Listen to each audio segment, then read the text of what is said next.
கமிஷனை எப்படி கருப்பு பணமாக வாங்கி எங்கே பதுக்கி வைப்பது? அதனால்தான் தேர்தல் பத்திரம் வந்தது, எலக்டோரல் பாண்ட்.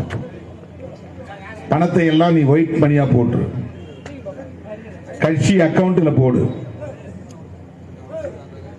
6600 கோடி டொனேஷன்.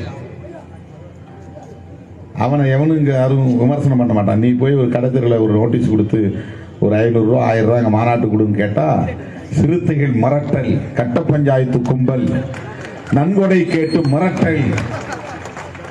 இந்த ஊடகங்கள்லாம் அதை தனியா எடுத்து கிளிப்பிங் போடுவான். ஒரு நிமிஷம் திரும்ப திரும்ப திரும்ப திரும்ப போட்டு வைரல் ஆக்குவான்.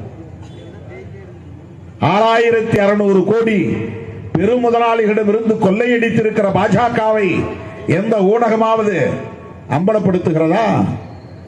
இந்த பணத்தை எப்படி நீ வாங்கினாய்? யார் மனமு வந்து உனக்கு கொடுத்தது?